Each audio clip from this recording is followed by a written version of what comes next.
A paz de Cristo para todos e todas. Sejam bem-vindos a mais uma aula aqui no canal Denis Pereira. Deus abençoe sua vida, que tem nos acompanhado aí ao longo destes anos. A você que está chegando agora, também sejam muito bem-vindos. Eu sou Denis Pereira, há mais de 20 anos trabalhando com jovens e adolescentes, como professor da escola dominical. Só matar uma curiosidade aqui, eu tenho 40 anos, tá certo? Por isso que eu digo há mais de 20 anos. E também ministrando a palavra de Deus, pregando em congressos, em eventos, escola bíblica para jovens, para adolescentes, para pais e filhos, encontros de casais. Enfim, em geral, Deus tem nos usado para ministrar a sua palavra. E eu quero pedir a você, inscreva-se aqui neste canal. Este canal é o canal de quem ama a palavra de Deus. Inscreva-se aqui. A partir desta semana, todos os domingos, à 1 da tarde, já estará liberada a próxima aula da IBD. A outra aula, a nova aula da IBD, todo domingo, 1 da tarde, para as classes de jovens, juvenis e de adolescentes. Na descrição dos vídeos aqui, tem todas as minhas redes sociais. Você conhece melhor o nosso ministério, nossas viagens, pregações, ministrações, enfim. Deus tem nos usado, estamos à disposição dos irmãos para atendê-los também. Meu número de WhatsApp está aí. Temos grupo de professores, onde você entra e a gente compartilha material em PDF e conversamos sobre os assuntos da semana. Enfim, estamos aqui para servir a Deus nesse ministério lindo do ensino, tá certo? Então, inscreva-se no canal, ative o sino de notificações, curta os nossos vídeos, favorite aí os nossos vídeos e compartilhe, manda para os seus alunos, manda para outros professores. Estamos aqui para o crescimento do reino de Deus. Vamos a mais uma aula da EBD, mas antes, roda a vinheta. Amigo de verdade, sempre tem uma palavra de Deus para nós.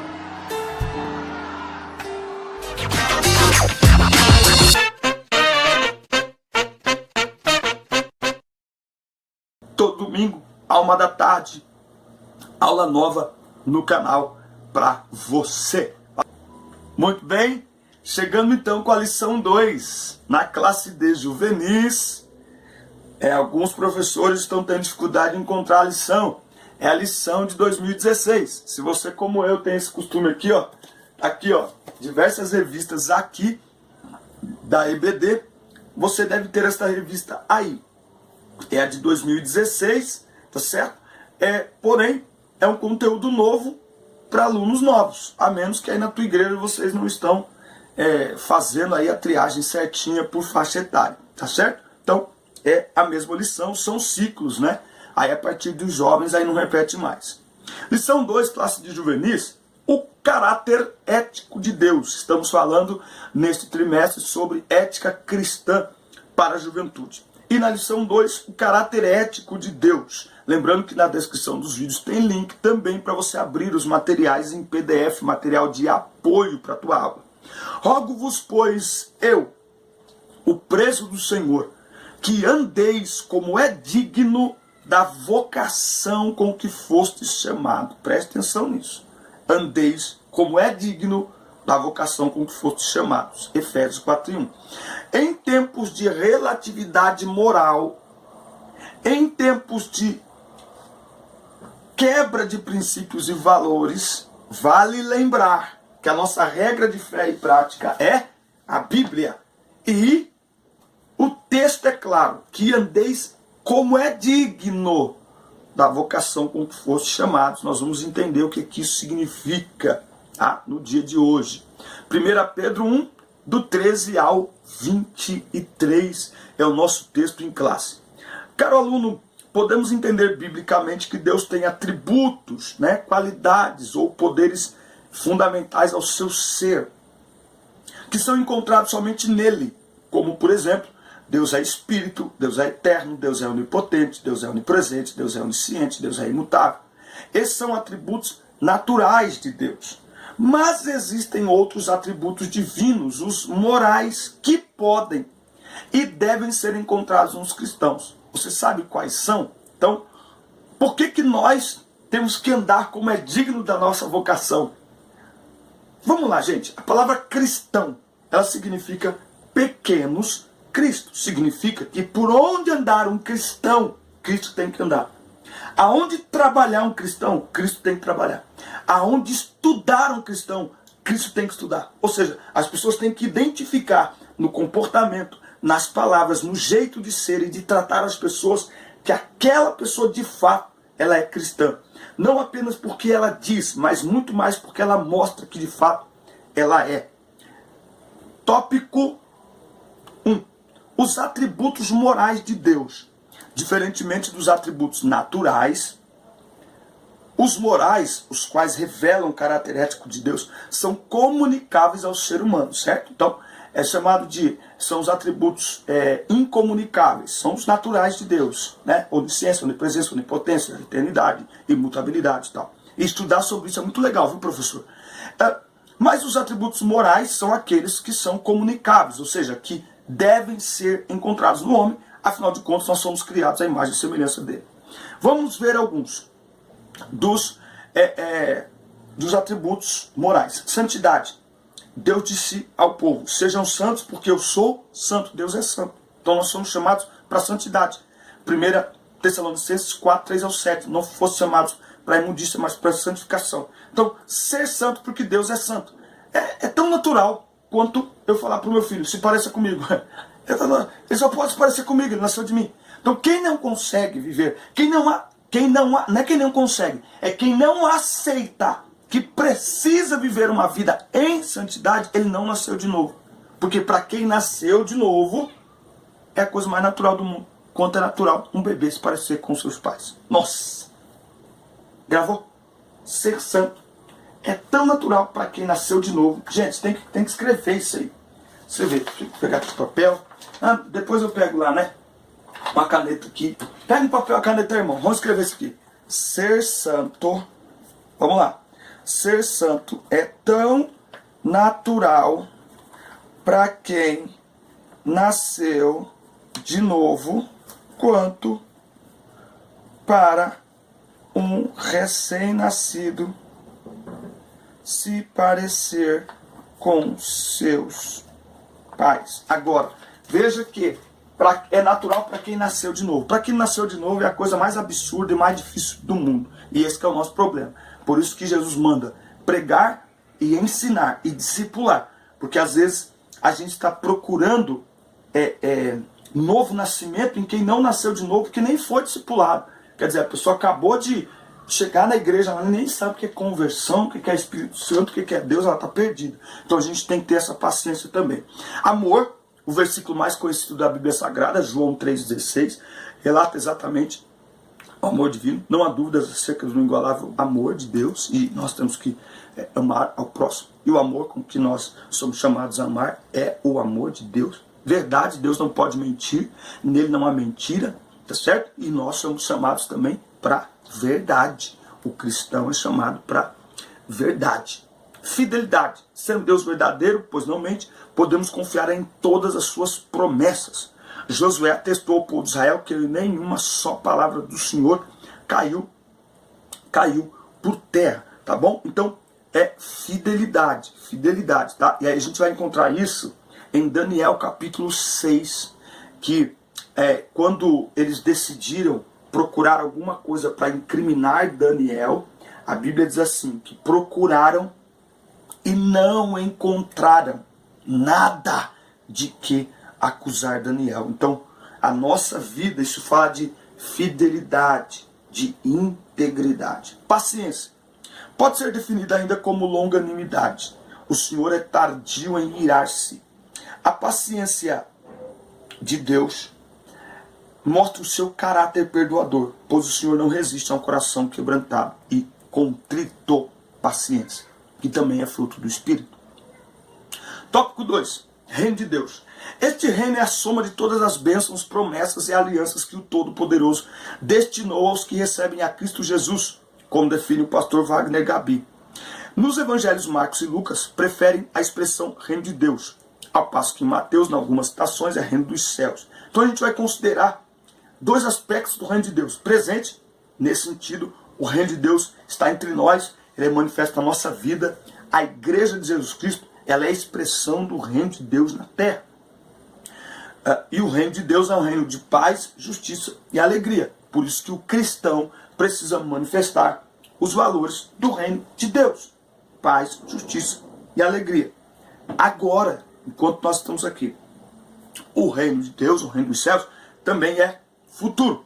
Ele será reconhecido como milênio e a eternidade em que Cristo reinará absolutamente, certo? Então, são características do reino de Deus que são inerentes para todos nós. Nós temos que entender isso. Nós hoje somos a manifestação do reino de Deus na terra. Hoje. Como é que as pessoas têm acesso ao reino de Deus? Através da nossa vida, através do nosso exemplo, através da nossa fé. As virtudes manifestas do reino de Deus. Escrevendo aos Coríntios, Paulo disse: porque o reino de Deus não consiste em palavras, mas em virtude. Sendo assim, acerca do aspecto presente do reino de Deus, as virtudes ou poder do reino devem ser manifestas aos seres humanos. Mas por intermédio de quem? Eu sempre falo que nós temos que prestar atenção nisso. Por quê? Porque Jesus já encarnou. Jesus já veio à terra.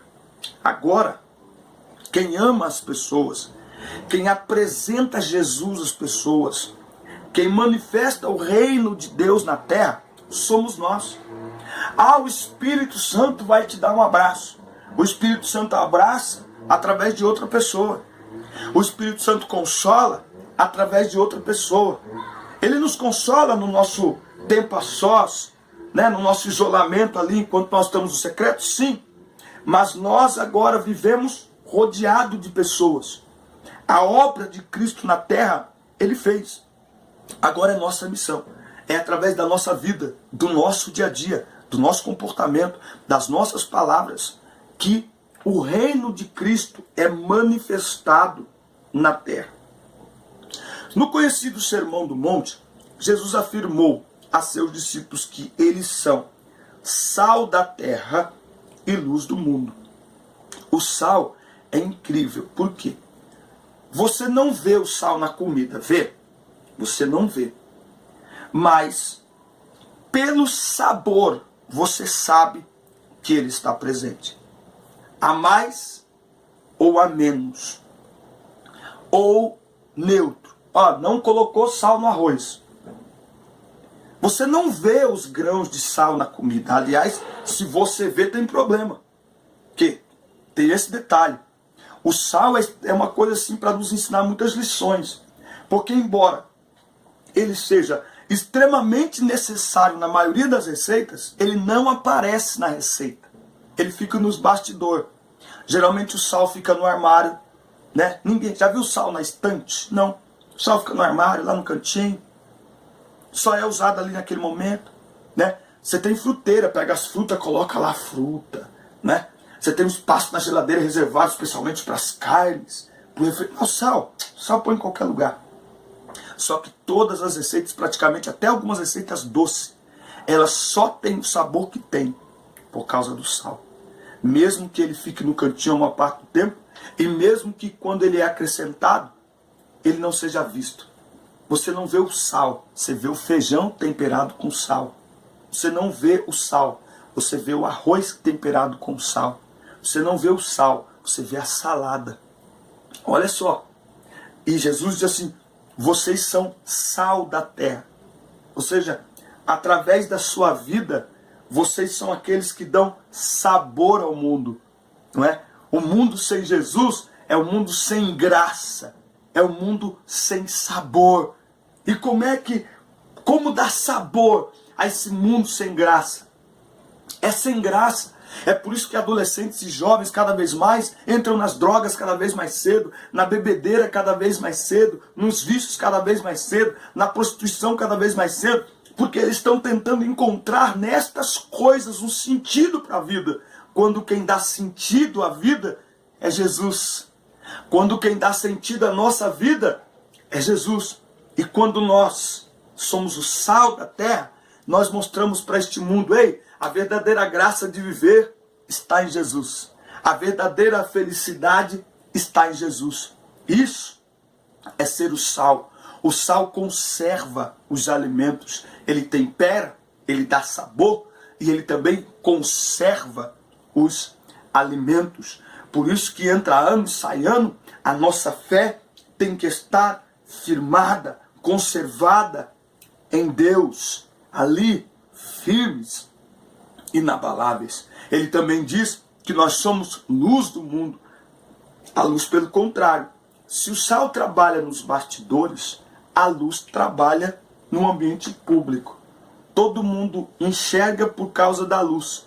E existem cada luminária linda, né? Cada luminária maravilhosa. Por isso que nós temos que repensar quando a gente pega aquele texto de João e diz assim, que ele cresça e eu diminua. E aí a gente usa esse texto muitas das vezes para sermos covardes, para ficarmos embaixo da mesa, para ficarmos... Não, e aí, vai falar alguma coisa? Vai se posicionar? Vai dizer alguma coisa? Não, é melhor não falar nada, porque se eu falar, vai que eu falo alguma coisa, e aí eu tenho algum problema, é melhor eu não falar nada. Só que a luz não fica embaixo da mesa. A luz, ela fica em lugar de destaque. A verdade, queridos, é que ao mesmo tempo que nós somos chamados para os bastidores, nós também fomos chamados para brilhar. O mundo tem que olhar para nós e por onde a gente passar, oh glória, aonde a gente estudar, nas nossas redes sociais, a gente tem que brilhar. Nós somos chamados para brilhar. Brilhar o quê? Brilhar a luz de Jesus. Brilhar o quê? Brilhar o poder de Deus. Para as pessoas olhar para nós e falar assim, meu Deus, quem é aquela pessoa? Eu quero imitá-la. Que luz, que brilho, que alegria, que felicidade. As pessoas têm que ver a luz de Deus brilhando em nós. E aí ele termina dizendo assim, para que os homens vejam as vossas boas obras e glorifiquem vosso Pai, e glorifiquem a vosso Pai que está nos céus. Então, por que nós devemos manifestar os valores do reino, os atributos comunicáveis de Deus, para que as pessoas glorifiquem a Deus, para que cristãos, não cristãos, incrédulos, enfim, para os que estão na igreja e fora dela, para que todos glorifiquem a Deus, para que eles de fato vejam Deus na nossa vida. Portanto, os atributos morais do Altíssimo devem ser apresentados pelos cristãos em suas vidas para a manifestação do reino de Deus aos homens. Então, a santidade, o amor, a verdade, fidelidade, paciência, tudo isso deve ser manifestado, porque é através deste comportamento que o mundo enxerga Cristo em nós. É através da manifestação dos valores, dos princípios, das qualidades de Deus na nossa vida, que o mundo vê Cristo em nós. Então, o reino de Deus está em nós e cabe a nós manifestarmos as virtudes deste reino. Por exemplo, o embaixador, quando ele está em outro país, lá ele está em outro país, em outra nacionalidade, mas a serviço do seu país. E mesmo estando em outro lugar, ele tem que manifestar os valores do seu reino.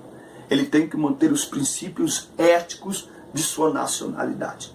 Assim somos nós cristãos. Estamos no mundo, mas não somos do mundo. Então nós temos que manifestar, estando no mundo, os valores do reino. O mundo tem que olhar para nós e, cercado pela mentira, eles têm que ver em nós a verdade. Cercado pelo horror, pela violência, pelo que não presta, eles têm que olhar para nós e se tranquilizar. Não é? O sal dá sabor. Aleluia. Tranquilidade, fala de tempero, fala de equilíbrio. Nossa vida deve ser equilibrada, para que o vizinho, para que o professor, enfim, para que as pessoas olhem para nós e digam, meu Deus, está tudo desmoronando. O que essa pessoa tem? Que ela está em paz, ela está tranquila, ela se mantém equilibrada. O que é isso? É Jesus a vida dela. Para isso, nós temos que conhecer estes atributos para manifestá-los. Nós temos que conhecer os frutos do Espírito para produzi-los. Amém, gente? Deus abençoe sua vida, viu? Grande abraço, fique na paz, assista, curta, compartilhe esta aula, mande para todo mundo e não se esqueça, todo domingo, à 13h, aula nova no canal para você. Valeu! Deus abençoe, um grande abraço, fique na paz.